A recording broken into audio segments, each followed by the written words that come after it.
Wow, this was fun. This is our second time through with Dick Wybrow. Yeah, He's not down under, he's under down under, as you'll yeah. see. The dingleberries, as it were. Yeah, so he's a really entertaining guy, has a lot to say. His viewpoints are really interesting. He gets pretty vulnerable with us too. He talks a little bit about his life, and that's great. It's not just an interview about his book, which I think is great. You're not going to hear a pitch about his book and all about that. And it's really a good conversation between what now is old friends, because this is our second interview with Dick. Um, you're you're welcome to stick around. By all means, do. So subscribe, rate, email us, the hosts at the mopedoutlaws.com. Drink adrenochrome cola. Get ready for another great motherfucking ride. Yes.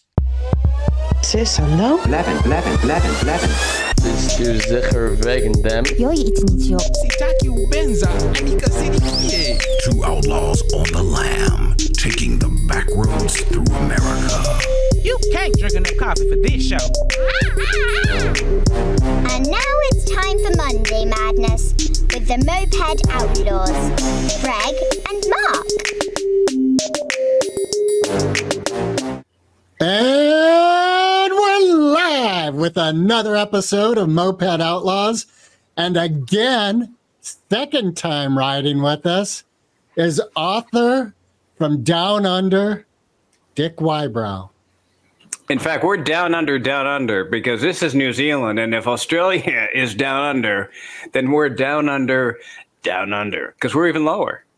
Yeah. You're in the depths of the darkest, rainiest parts of the world right now. We are the dingleberry of the planet at the moment. Man, and it is. So and what's it is Antarctica then? Antarctica?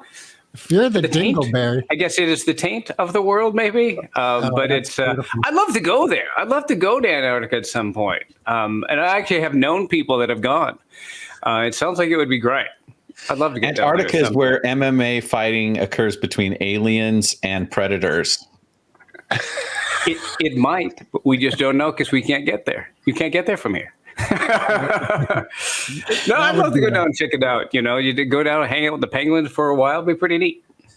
But you said you were coming back to the States. Is that we might. We are looking at it. It's. I'll tell you what. The plans were to head back. That was definitely the plans that we had, to come back to the United States.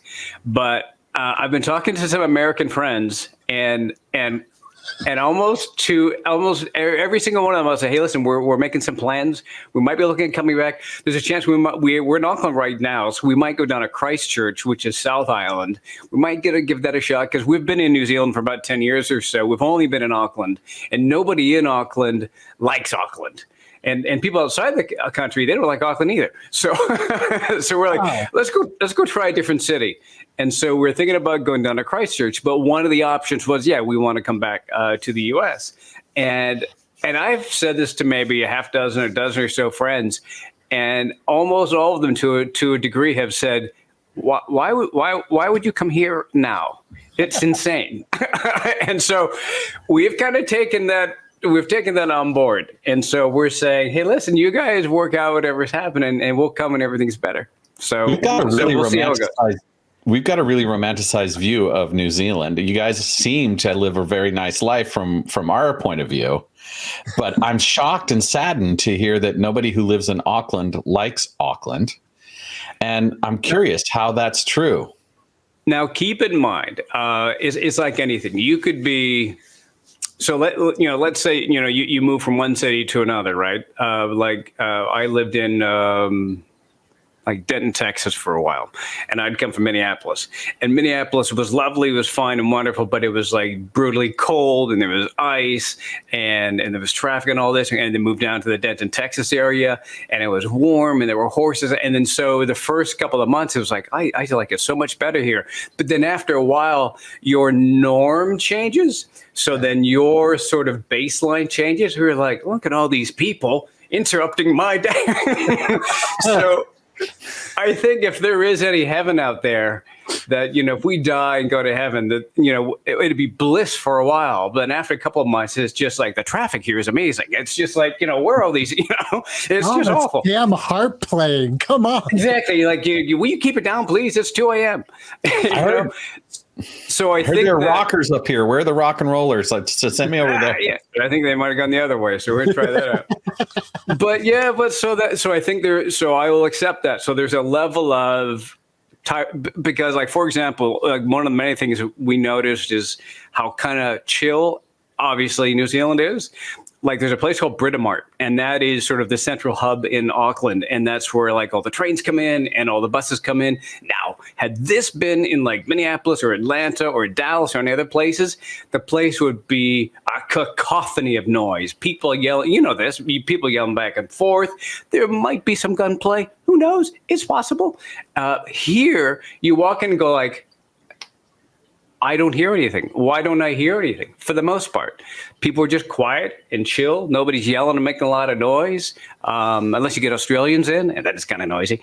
But so there's definitely a level. So I really like the calmness of it. I think what it comes down to is just New Zealanders, and I grew up, you know, I'm half New Zealander. My father's a Kiwi. New Zealanders do repress a bit. Right. And so they don't express themselves. And then they get behind the wheel of an automobile and all that changes. I'm going to route all that oppressed sort of feelings and angers and tension into driving. And I ride a motorcycle into work, or I did for many years. And that's taking your life in your own hands, because it can be quite dangerous. I think there's just a bit of a tension in any large city. There's a bit of tension. And that's sort of what we're feeling here. And so what I'm saying, to be clear, is Auckland's great, but that I think the baseline is such that there's so many lovely things about it. Like, I can look outside my front door, and I do in the mornings, and I've got hills, and there's sheep, and there's cows up there chilling out. It's beautiful. But after a while, you don't see that anymore. You know, you sort of start looking through that. And I think you really have to remind yourself how good you really have it. Yeah. But Auckland, as I said, everybody sort of feels a bit of tension in Auckland, like in any sort of city. And I think ours might be a 3 compared to like a 7, as some cities have been in the U.S. But still, we want to try some other place out. I think what your friends in the U.S. are attempting to communicate to you is right now the entire United States is in a car. Yeah. Yeah. They're certainly in their car listening to us right now. That's for sure. So for those of you who are driving in your cars right now, be kinder, be more compassionate. It'll be less wear on your chassis in the end. Take a motherfucking breath. You know, it's funny you even say that, because like, so our neighbors, they won't even know. Our neighbors are out of town, and then like their daughter is running the show over there right now. And so before he left town, they went to the UK. He gave me his contact details, and it seemed like, okay, great. Yeah. If anything goes wrong with it, he goes, yeah, just, let us know if you need to contact us. Okay, great. And then now I realize what it is because she's losing her mind over there. It is about half an hour ago. It's 4:30 in the morning, and they were still partying. Wow. Now there's a part of me, the old man syndrome, that kind of goes like, they need to keep it down. But then I'm older, and I'm kind of moving that place where it's like, wow, they're having fun. Yeah. I mean, it's kind of loud in a way, but it's not something that like woke me up or anything. It's like, great, fine, keep it up, do whatever you're going to do. They seem to be having a blast. I don't remember when I've had as much fun as they're having over there. Maybe I should stop by. Maybe that's the thing. Yeah, but maybe you should be that old man who crashes the party of everybody, horrified. They'll certainly bring that noise level down really fast, because I'd bum them out. maybe with the right chemical, intake, you might be the life of the party. I think there's a fair bit of that going over there. Although where you guys are in SoCal, and that, from what I understand, there's a lot of that going on here. It's not legal yet, so anything anybody gets here, they're getting under the radar. Yep, Mark and I are in Northern Cal, and one of the things that's caught on big are these churches where you could go buy magical mushrooms. Oh, no kidding. Wow. Yeah. No kidding. Yeah, it's huge. And because of the whole, you join the religion, and now you can partake in these magic mushrooms as a religious thing. And I just want to let you guys know that I'm finding out about this for the first time. Oh, even though really? Greg said we. Oh, well, never mind. But when you think about where you would move in America, Dick, where do you think? Like the Bay Area, San Francisco Bay Area is pretty awesome. Yeah, I've been there. I got a buddy who teaches just on the other side of San Francisco. I don't remember the name of the town over there, but he teaches like 4th or 5th grade. I've been in San Francisco. I've lived in SoCal. I lived in Los Angeles, in Mid Wilshire, in Sherman Oaks, and the Inland Empire, which is not an empire. It's inland, but not an empire. My wife is she's sort of from the South. She's Texas born, sort of grew up in Alabama. I do love the Gulf Coast. Mm-hmm. I love the vibe on the Gulf Coast. I even love, I know this sounds insane, but I even love hurricanes. We don't have that kind of weather here in New Zealand. The drink, even the right? weather here is sort of like, yeah, whatever. A thunderstorm rolled in. There were 2 thunders. We just had the 2.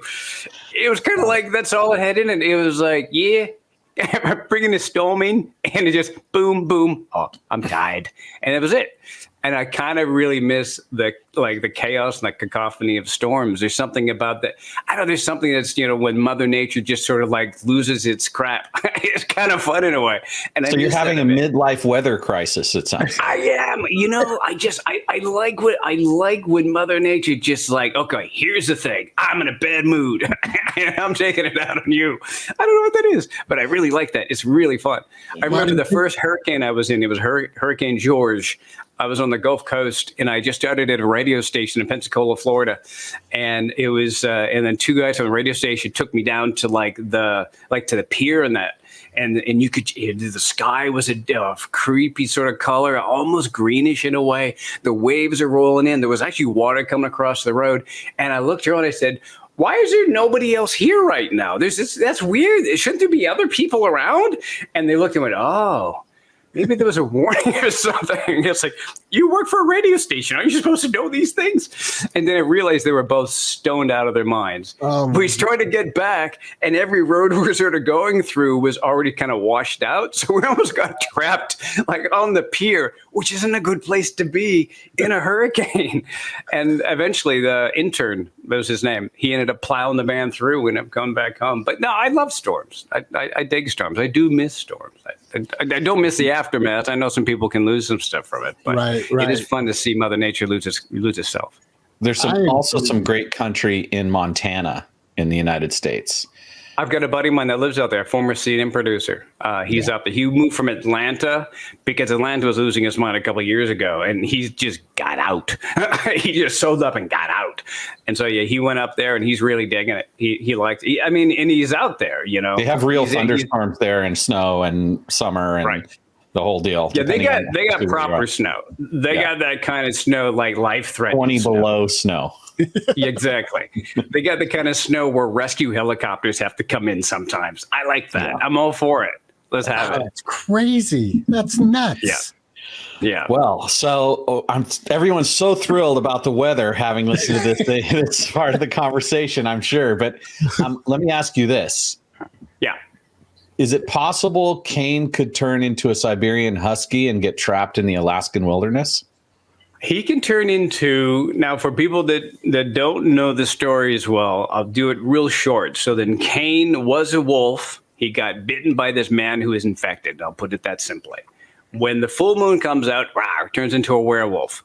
But then in lesser moon phases, he turns into lesser wolves, which are dogs. So he turns into various dogs throughout the campaign, throughout the different series. So he could turn into anything. You never know what he might turn into. In fact, in book 4, I think there's a bit of a shock because he doesn't turn into a dog; he turns into something else. And I don't want to say anything more about that. But it could be anything. And it's been a real joy. One of the things about writing a series, and of just the 5th and final book in this series is coming out here very shortly, September 23rd. I'm not sure when this goes out, but September 23rd is when it comes out. It might even drop a little bit before that. It's going to. It's going to drop. Right But yeah, but what's been really fun is actually, because writing is such a solitary experience, you know, you're just sitting in a room. In my case, I sit in a garage and I write from sometimes 3 o'clock in the morning, 4 o'clock in the morning, whatever it might be. And I just write. But sometimes the real joy is interaction with readers, because readers start to pick up on the fact that I was switching out the dogs that he would turn into depending on the moon phase. And so I was having readers pitch me their dogs. And so talk about a pretty cool thing to open up your email or your Facebook page with is, you know, I'm getting pictures of dogs, descriptions of personalities, little anecdotes about things that the dogs have done, you know, Jojo ate the carpet, you know, whatever it might be, you know. And so that's been a real cool thing that's turned out. Something I never anticipated and it's something that's really different. I don't know whoever talked about this, but you know, there was definitely a time when I first started writing, it was wholly solitary. And then you would write something, put something and send it off to an agent or a publisher, whatever it might be. Nowadays, there's far more interaction. And I really do like that. I really enjoy that. It's borderline collaborative sometimes with the readers, because they throw some ideas out to you. They throw ideas, especially about just the dogs in particular. But I've got beta readers that take a look and they give me suggestions on occasion as well, too. But that's been really a thrill. That's been a lot of fun. Awesome. So have you had any real big plot points that came from a reader's seed of an idea? You know, it's funny you say that. For book 3, and I don't know if I told this story, but I had a woman from New Brighton. Have I told you the New Brighton story? No. So, and I don't know if it was New Brighton. It's just for some reason in my head, because what I do is like I'm speaking. Sometimes when I'm speaking to you now, I'll speak to reader groups. I'll get contact. They'll say, hey, listen, a bunch of read the book. Would you come and chat with us about it? Hey, sure. And so I was talking to a group in the UK, a bunch of lovely people in the UK. And it's one of the places that Kane's really sort of taken off a bit. And it was a woman, a bit of an older woman from New Brighton. And one more time, I don't know if it was New Brighton, but I have this, it sounds right in my head. And to me, it sounds like a really lovely sort of Hamlet. And I think anybody from UK who knows New Brighton might be going, it's not. But I don't have any idea. In my head, that's what it looks like. And so I had been writing that morning, right? And so it's pretty amazing. So I had been writing that morning. I've been struggling I got this thing is happening with Kane. At the time, he sort of separated from his friend Imelda, his driver, because, you know, wolves have become humans, because he turned into a 6'7" French Canadian that turns into werewolves and dogs. But a 6'7" French Canadian who sometimes turns into werewolf or dogs is not a very good driver. So Imelda does the driving for him. And then she ends up getting invested in his particular storyline. So anyway, so I had separated the two characters in book 3, and I was just about just sort of starting into the book. And I'm what's called a pantser, somebody who, as you write, I just sort of wait for that inspiration to come in, and I'm sort of just like guided along by that, and the characters take over. And at some point there, I was like, there's something missing from this. There's a depth that I just can't get straight. And then I had to get on this call with these folks in the UK. So I put that aside.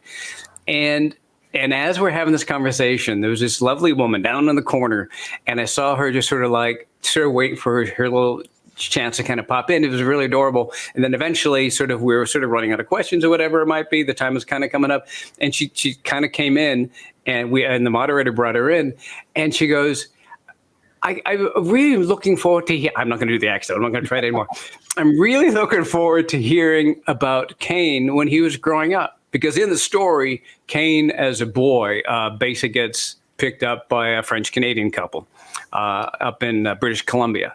And they sort of raise him in a way. And so she wanted to hear more about those years when he was growing up on this couple's farm. And I said, it's funny you should say that, because that's exactly what I'm doing in the book I'm writing now.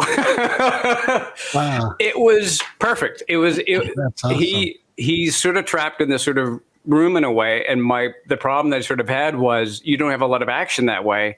And I was like, you know what? She's exactly right. That's a perfect moment of reflection when he could sort of use a little bit of what his human parents taught him in a way as a way to maybe sort of endure this process or even escape what he's in at the moment, that sort of thing.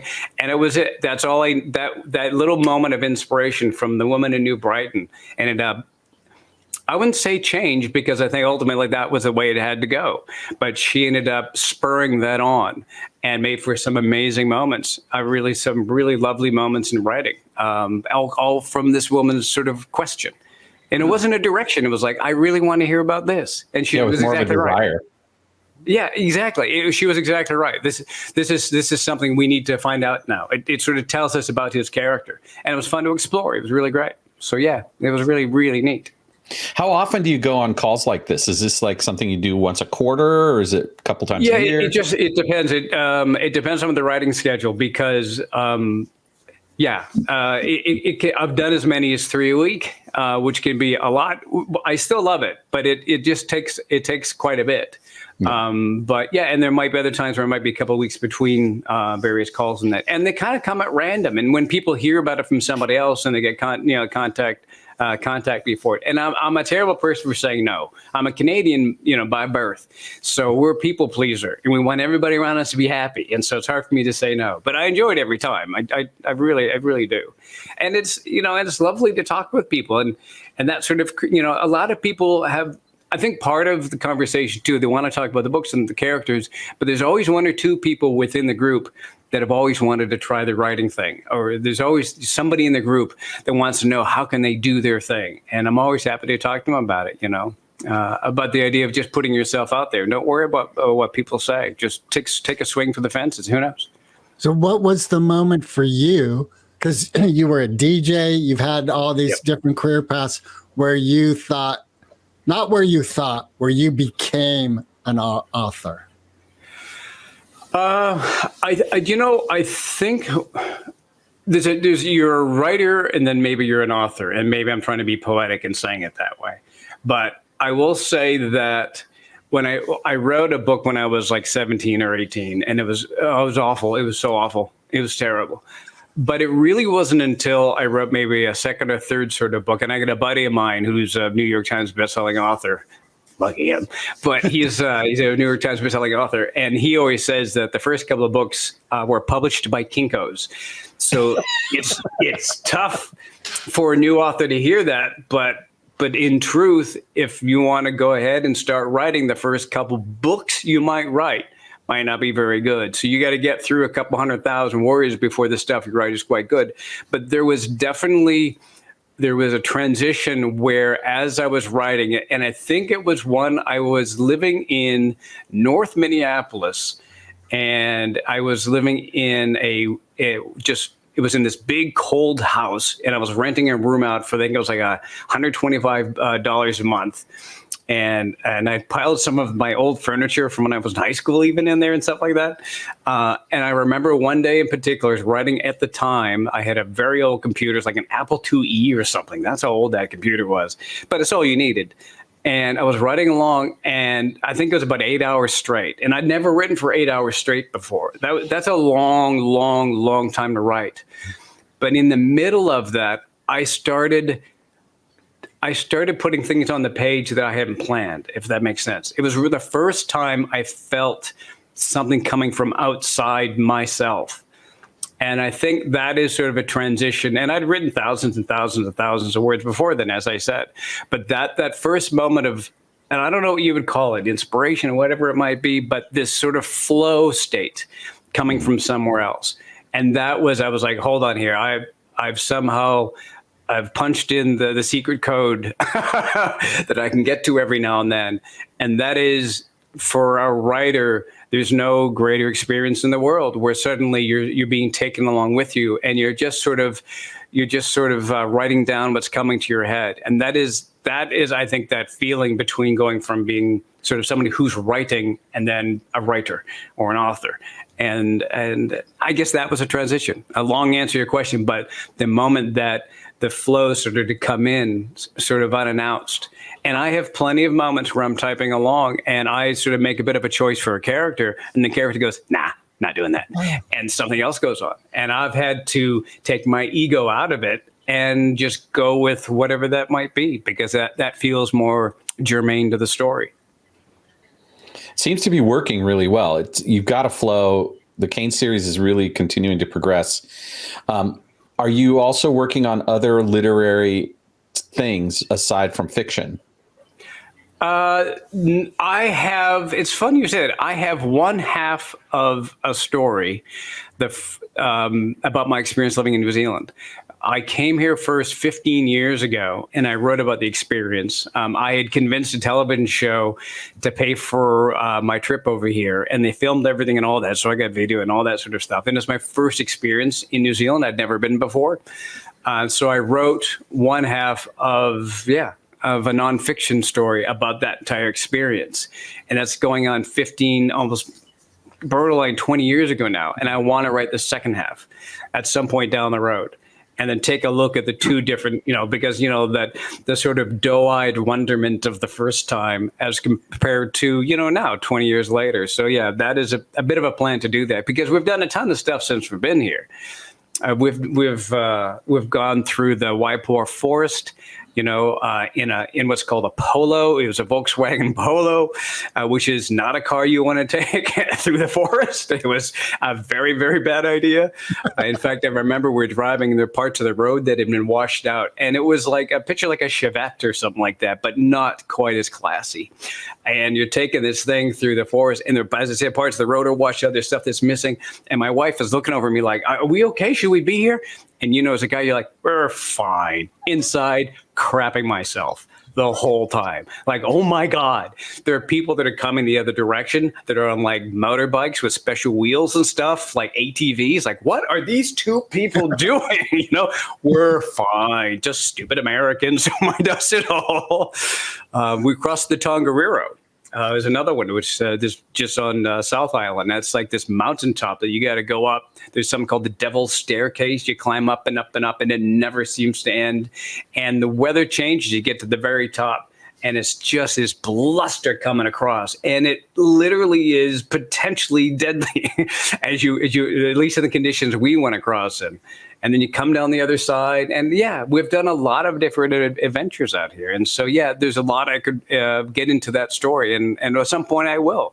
But that's a very different type of writing, because then that character is me. And you start to wonder after a while, as you're telling that story, especially as a fiction author, how much am I going to start embellishing the story because it'll make it a better story? Is it better that I sort of sweeten this, or should I stick wholly to the truth? So it'll be tough. I have to work out where that line is. I just saw an interview with Mick Jagger, and he was asked about writing his life story.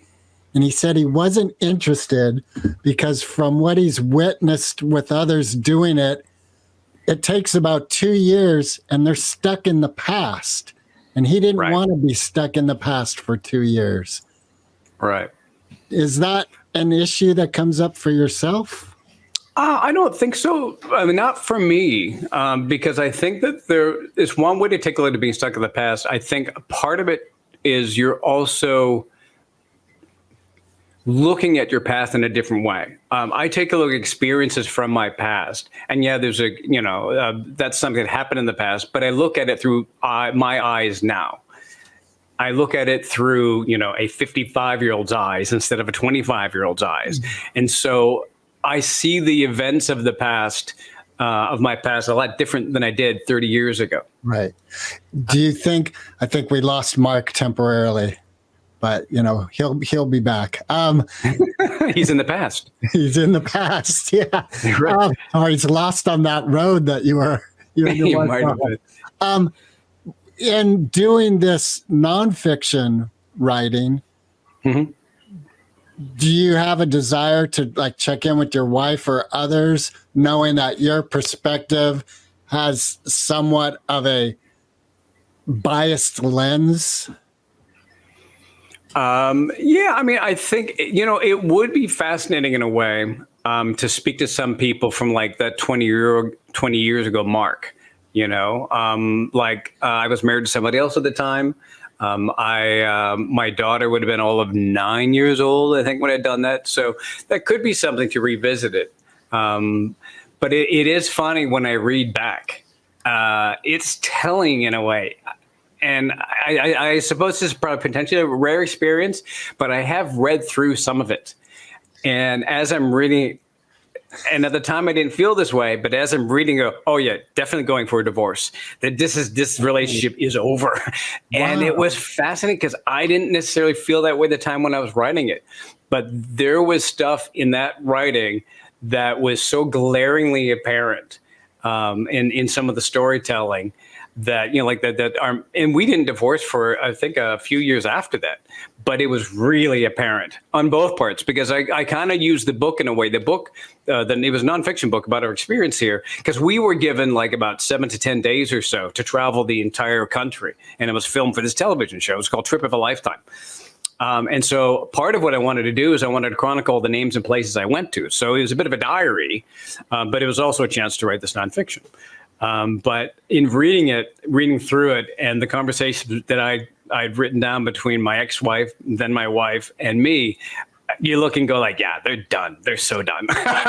It's so obvious. So it's funny as, like I say, 20 years later, in my perspective now, I take a look at it. It's a very different interpret. I almost want to go back, and I don't know how I could do it both ways, but I would love to annotate it in some way as I'm reading through there. And maybe that's the way to do it. Maybe it's sort of like I leave the book as it is, but it's almost like another layer from a 20 years later perspective and sort of explain moments with asterisks. I don't know how to do that, but that could be fascinating. One of the things I thought about when you were talking about wanting to embellish the adventure side of it was that the other side of that opportunity is the ability to deepen into the vulnerability of your emotional experience. And as adventure writers, and men especially, we want to like tell the big tale, but sometimes the emotional resonance of telling the vulnerable tale of the breakdown of the marriage and who you were then and how you've become the man you are today is much more valuable than we even think. And we're reticent about doing that sometimes. Well, and I think that you run into the problem because I write, with fiction, you get your protagonist and all this sort of thing.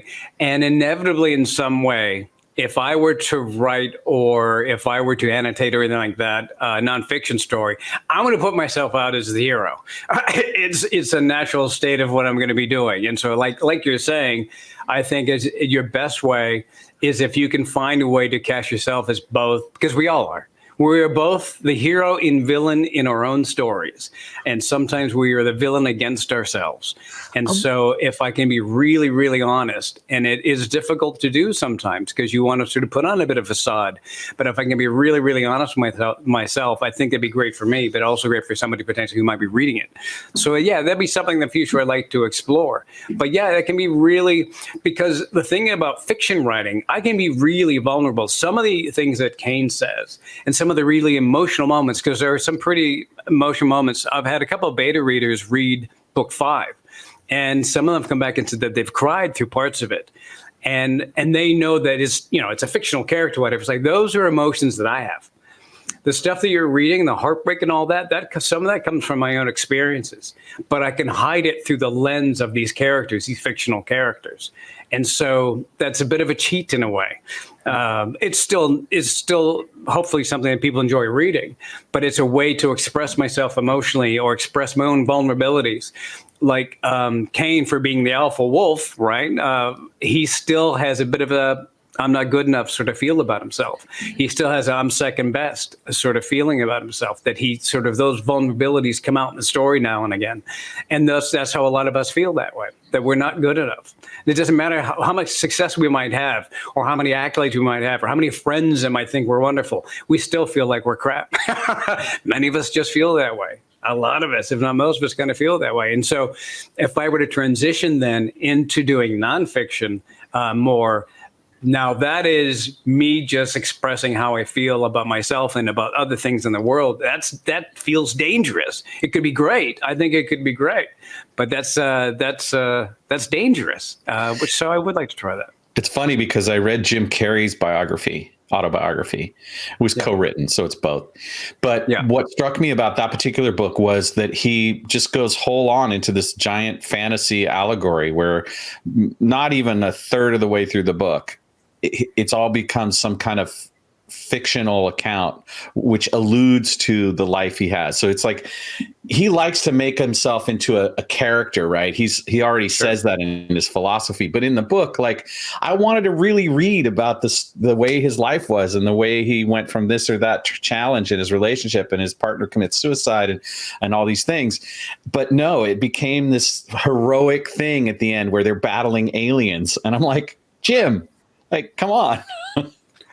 And I truly understand that fear, and I understand too that us as readers or something like that, we want to hear about that because it's funny. I just saw a podcast recently where Lisa Kudrow and it was Conan and Brian were talking. Well, I saw that. And yeah, that was really touching in a way where they were talking about it, and I sort of had to check myself in a way because I've always written off Lisa Kudrow in a way because she was this woman from Friends, but she's very talented. She's very good at what she does, and I shouldn't have been just writing her off. I think what it was is I did the same thing a lot of us do, is I equated her with the character she played on the show, and it's entirely wrong, of course. I know it's wrong. But they were talking about this idea of making this level of fame that you get, more and more, and this feeling that once I get this level of fame, I'll be fixed, I'll be better, and that really struck me a bit because I start to worry myself that as the successes come and things have been going pretty well, but what happens then? Because right now I'm thinking there's a potential like it might see a bit of some screen time. Kane, there's some interest from some production companies. And there's a feeling within myself that says, once that happens, then I'll feel like I've succeeded. Yeah, even though the book has been a couple of times popped up around various bestseller charts, that still wasn't enough. And so then I wonder about like, okay, when finally I get this deal, if this happens, like a television or film deal, then I'll feel like I've really made it with this. But then I start to realize, especially that conversation affected me because I think, I don't know if I will. I don't know if there's ever going to be that moment of success. I could be the Stephen King of the humor world or whatever it might be. And I still probably go like, yeah, but it's just, I still need that next book. That next book's really going to be hard. And so there's got to be a moment that I can pause and step back and just be happy with where I am. And I don't know if I have the tools to do that yet. I think, but it might.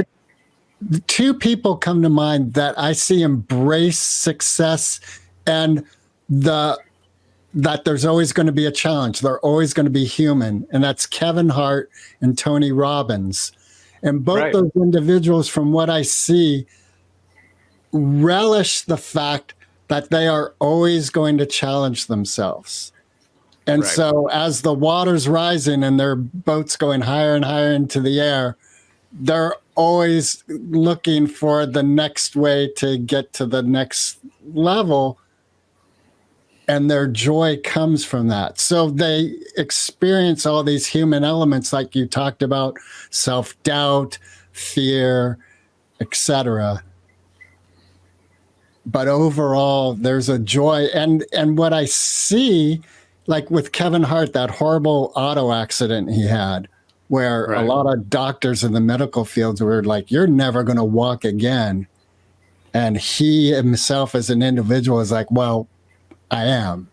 And he recovered far and beyond. And that became just a small blip instead of the story.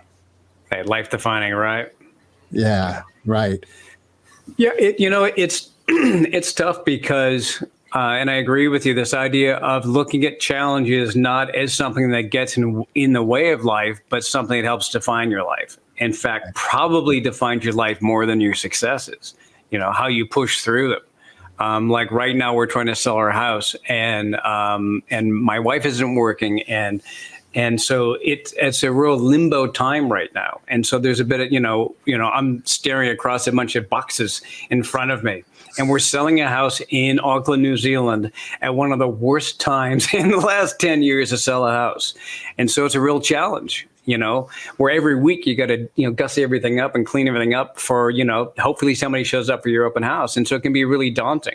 But I have tried, as you're saying, I have tried to say like, this is an experience that even right now it feels just really, there's a bit of anxiety to it and that limbo feeling that there's, there's going to be a time here a year or two from now, 5 years from now, I'm going to look back and just remember that we got through that, that we had to sort of support each other through this entire process, because it's just me and her trying to make this sort of thing happen. And there is a joy in that. I don't say that there's a joy in that struggle, but yeah, there is to a great extent, because, it's a challenge that we have to face. When things are sweet, you're just kind of cruising through. That's kind of nice in a way, but really the times you really learn the most about yourself, and sort of build up a bit of that resolve, because every time you push through and make it through a really challenging time, you get a nice little bit more, not a little square of armor in a way. They say, last time I did it, last time I pulled it off. And so I'm trying to see this sort of experience, which is difficult at the moment.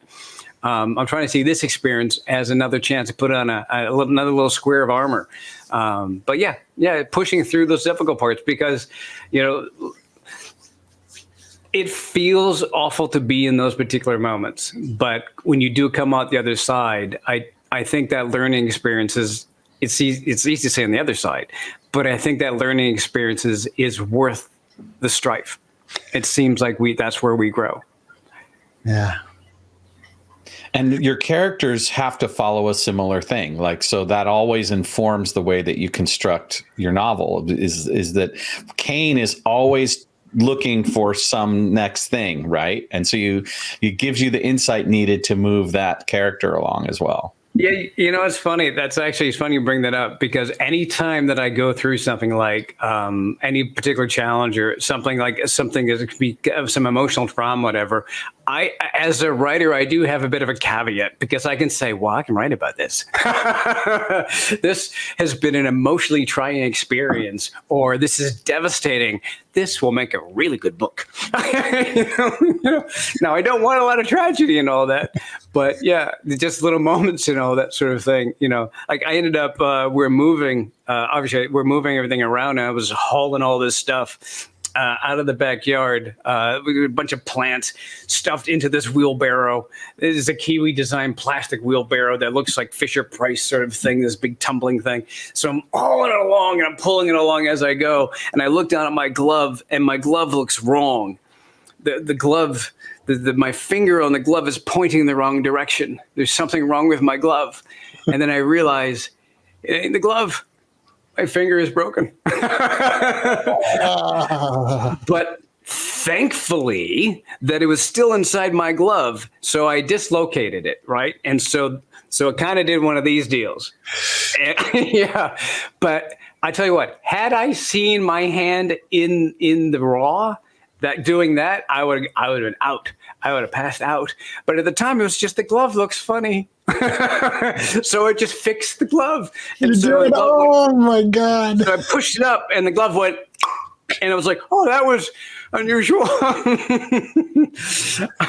But the glove got better, and the finger still, you can see it's a little bit on the puffy side it's getting a little bit better. But that hurt like a bugger, and it's been a pain in the butt for the last 6 weeks or so. But I tell you what, I'm writing another book, and that character ends up dislocating their finger. So that brings up Kane. Number 5's done, right? You've already sent it to print. Number 5's done. This is another book I'm writing. So number 5 is done. But yeah, that's what I'm saying is I don't know what it is. Maybe I can channel those negative experiences, or I don't know negative, but I can channel the challenges and put those into my writing. And so that's what I do. It's a way to bleed it out, and maybe it's a way to emotionally process it in some way as well.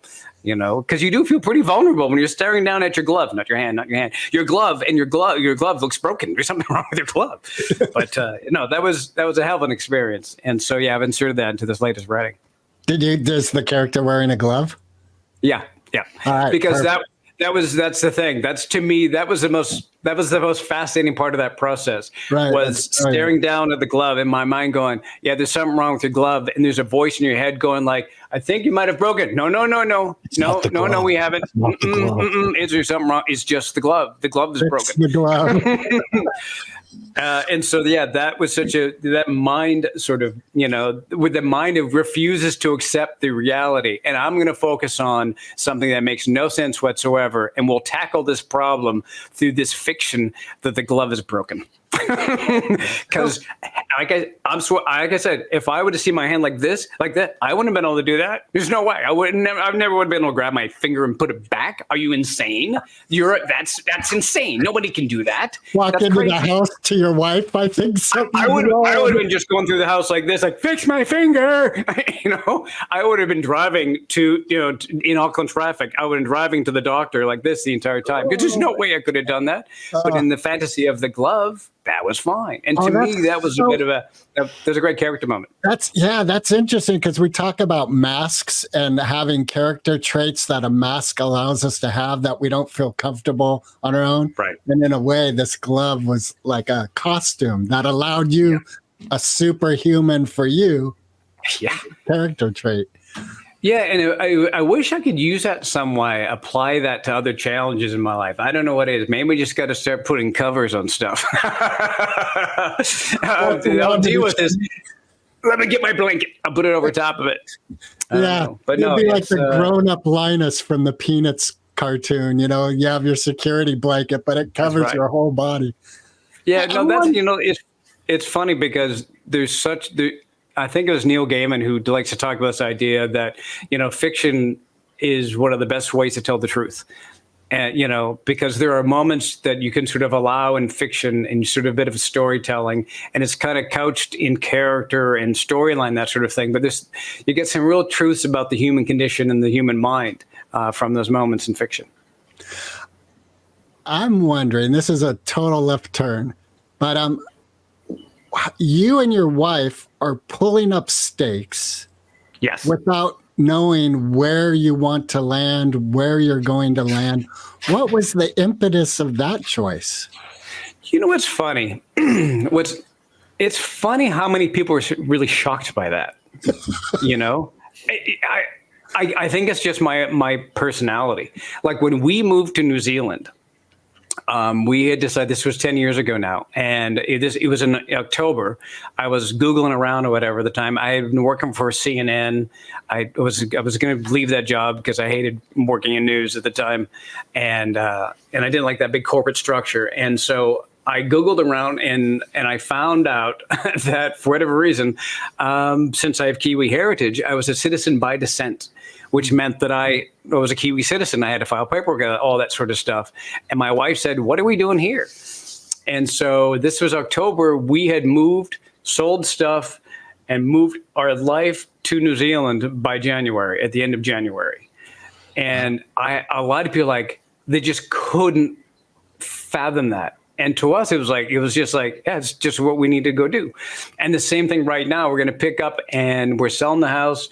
We're going to pick up stakes and go try a new city. And I've had a number of people that have said wow, that's so brave, which gives us pause. Because really, is that a bad idea? But it was the same thing. When I was 19, I was living in Minnesota and I wanted to be a screenwriter. So I hopped in my car with $1,000 and I drove to Southern California. And so I guess I've always done that. And I'm not trying to say, oh, look what I can do. I am missing some part of my brain that says that that's really dangerous. And it might be that armor we were talking about before, because I came close to being homeless when I was in SoCal. It was really close to it, but I worked it out. And there have been many times in my life where I sort of made that leap. And I think I'm 55 now. And yeah, it might be dangerous, this idea of sort of picking up and just giving it a shot, because we might even just roll into the city without having jobs. We don't know. I came here without a job. But I do know that I've done this before and I'll work it out. When I first came into this country, I struggled to find a job in media because I was working in television at the time. It took me a good long time to find a job in media.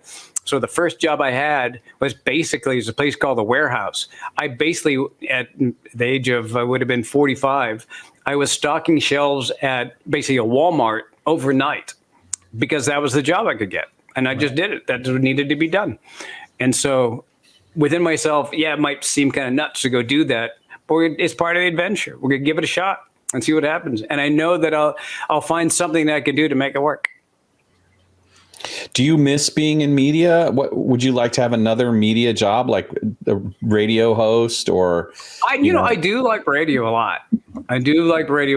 I like it's a little bit like writing. Radio is for the most part, somebody listening to this podcast right now, for the most part, are listening by themselves.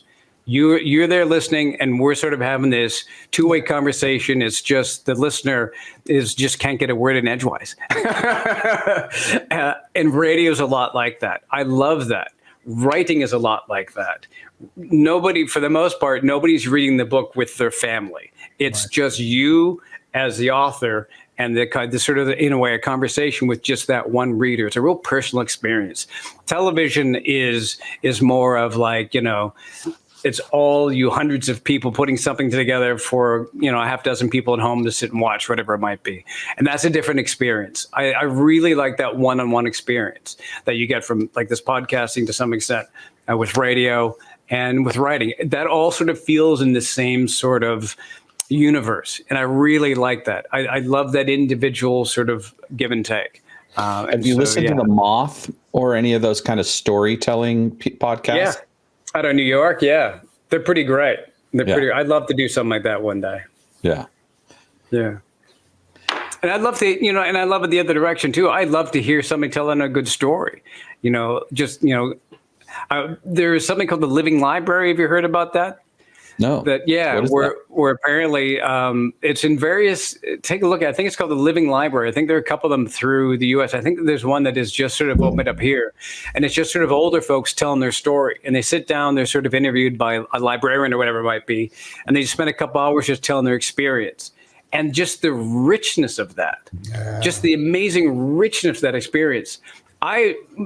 We always had an older person living in our house. We had like my grandmother and my grandfather, which comes out in the books because Imelda has her grandfather living with her. And my experience was quite similar to Imelda's. Granddad drank a lot.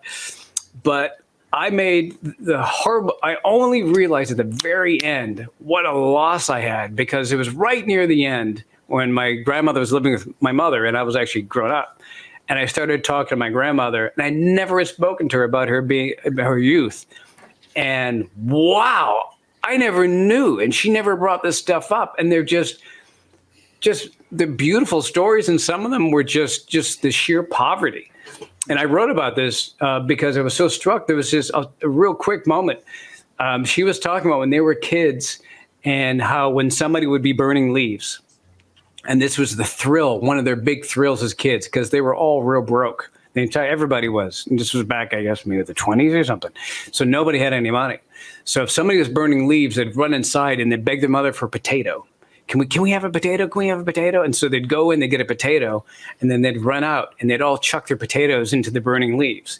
Because what would happen is then they would burn, and then they'd dig in there after the leaves stopped burning, and they'd grab their potatoes out, and then there'd be a treat. This would be a treat for them. But not every kid had a potato. Not everybody had one. And she remembered one time when a boy that she liked at the time would really been really gracious and went ahead and gave his potato to this young boy who just would stand on the edge, and he didn't have a potato. And it's like, wow, man, for some reason that story I just really emotionally struck by that particular story. And I ended up putting that in one of my books at one point. Just all of that. This is the rich, and I'm not telling it great because we don't have a ton of time to tell, but the richness of that, talking about, the sheer level of poverty where just having a burnt potato is a treat, man. We take a look at the wealth that we have around us at any given moment, the stuff that is at our fingertips. And there was a time 100 years ago where it was a treat just to have a burnt potato pulled out of a pile of burning leaves, But it meant something to them, and it really meant something to them. There was real value in that, and there was joy in that. And then also the side story of some kid having the heart to be able to give it to another kid who didn't have anything. It's a beautiful story. I really loved that, and it really affected me. And I wish I would have asked her more about that. I wish I would have asked her more about those experiences as a kid, because I bet she had hundreds of stories just like that. I had these wonderful conversations with my grandmother towards the end of her life, and they were about sex and her growing up as a woman, like a 17-year-old, and what choices were available to that 17-year-old. And my eyes opened up because I never thought of my grandmother and these normal things like sex and these like things that I was grappling with. Right. And to realize, oh, you're human too, Right.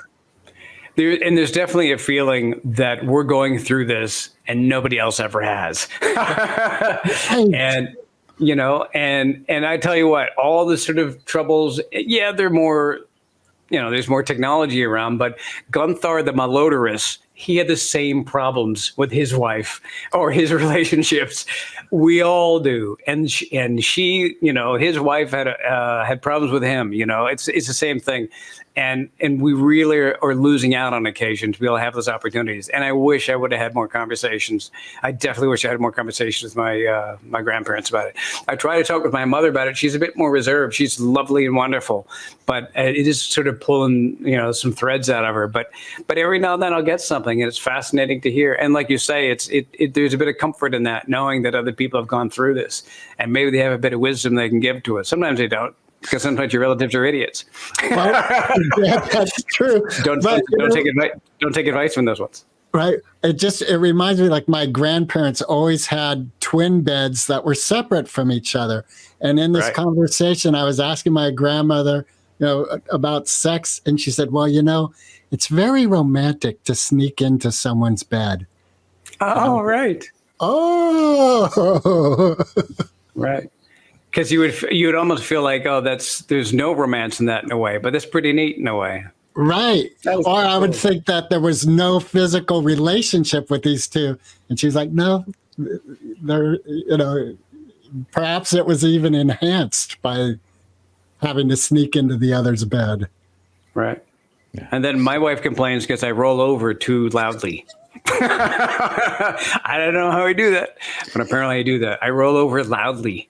And so she wouldn't have to worry about that anymore. You got to take that armor off before you get in. Yeah, no, you're right. You're right. I think we need to respect time. Is there, Mark, do you have any pressing questions we haven't touched upon? Well, I just wanted to offer Dick a solution to his rolling over loudly problem. Okay, here we go. We're not sponsored by these guys, but the Tempur-Pedic mattresses are really great for that. You don't feel your partner move around at all. So maybe that's something to invest in the new house. And it's a lot easier to leave a mattress behind than to move it. So, hey, since you're packing up, consider dumping that thing and getting a new mattress. She is considering, there's a bit of technology she is considering that I use. It's called the couch. She's thinking that might be the best place for me. I have narcolepsy, as I've said before. Yeah, we talked about this. And with that comes hand in hand with a bit of insomnia, which seems counterintuitive, but they just work hand in hand. I sleep for a couple hours, then I'm up, and then I sleep for a couple hours, then I'm up again. And so, so I do spend a little bit of time spinning. So, I may have to, do the Robin Laura Petrie thing. We split the beds out. That might be in my future, man. You notice in Europe that all those double beds are actually two beds pushed together. So there may be something to this. The Europeans have an older society than us, the U.S. and Canadians. Something to consider. Do you think Kane is coming to its final episode? So here's the thing about writing, right? I've learned, like I alluded to before. So this is the end of the series. This is the 5th book in the series. That's my plan. But I will confess that while I was writing it, there were hints from the characters. I know how nuts that sound, hints from the characters that there may be more down the track. Not necessarily anytime soon, but there are a couple of things, and I won't give anything away. There are a couple of things in that final book that you can interpret that going like, you know what, that actually there might be something with that comes up later on. So who knows? Who knows? We'll see. I've got I've got a number of readers that say they don't want it to end, and other readers are like, don't want this to, and I don't want it either to turn into. I don't want to be an author that writes 35 books in one series. I could never do that. I'm not capable of doing that particular thing. So this arc feels right. This definitely feels right, and it has an ending that you'll see. But could there be more Kane books in the future? Maybe. We'll see. But I got to see how this one goes. Let's see what people think of this series. Yeah. Thank you so much for your time. And wait, we got to ask our question. Okay. Mark's acquiescing. All right, Dick. So you've been here before. You know this very all-important question we end all our podcasts with: Eminem or Foo Fighters? Foo Fighters. Because Because this is going to sound so haughty. I've spoken to Dave Grohl a couple of times, and I found him just such a delight. He's just I remember I was working at a rock station in Atlanta at the time, and he was on to promote, I don't know what he was there to promote. And I sort of take a bit of a leaf out of his book in a way. I don't know if it was an album or tour. We didn't talk about any of that. We didn't talk about any of that. I spoke to Gene Simmons and Paul Stanley Kiss a couple of times, and all they did the whole time was just say, "Buy our stuff. We got coffins now. Get our stuff." The whole time. Right. And Dave Grohl was just hanging out. He was just hanging out the whole time, and I just found that really delightful. He was the most normal dude ever, who happens to be like the big rock star. And so I guess that's probably an unfair answer, but I just find the guy kind of delightful. And so that's my answer. All right. Well, Marshall Mathers, if you're out there listening, buy the Kane 5-book series and don't miss your chance to talk to Dick Wybrow. That's what we're saying. Right. All right. Well, it's been great to talk to you again. You're an inspiration, and it's fun to hang out with you. Let us know if you end up in the U.S. Maybe we can have coffee sometime. Let's do it. Let's keep it rolling. Whatever your next book is, we want to know. I'd love to come back. You guys are fantastic. I love it. Recording stopped.